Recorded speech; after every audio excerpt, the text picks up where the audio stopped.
మీ పిల్లలకి ఇలా సింపుల్ పప్పు చేసి పెట్టండి. చాలా అంటే చాలా ఇష్టంగా తింటారు. కందిపప్పు ఉంటే టేస్ట్ బాగుంటది. కాకపోతే నా దగ్గర పెసరపప్పు ఉండడంతోటి పెసరపప్పు అయితే పెట్టేసిన.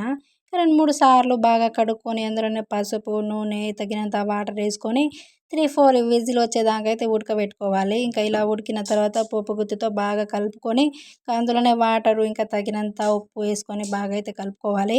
ఇంకా పోపు కోసం కళాయి పెట్టేసి అందులోనే 2 చెంచాల నూనె, ఎల్లిపాయలు, ఎండుమిర్చి, పచ్చిమిర్చి, జీలకర్ర వేసుకొని దోరగా ఫ్రై చేసుకోవాలి.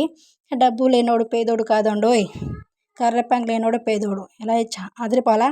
ఇంకా బాగా ఇలా దోరగా ఫ్రై అయిన తర్వాత పప్పు ఇందులో వేసుకొని బాగా అయితే కలుపుకోవాలి. కలుపుకున్న తర్వాత స్టవ్ ఆఫ్ చేసేయాలి.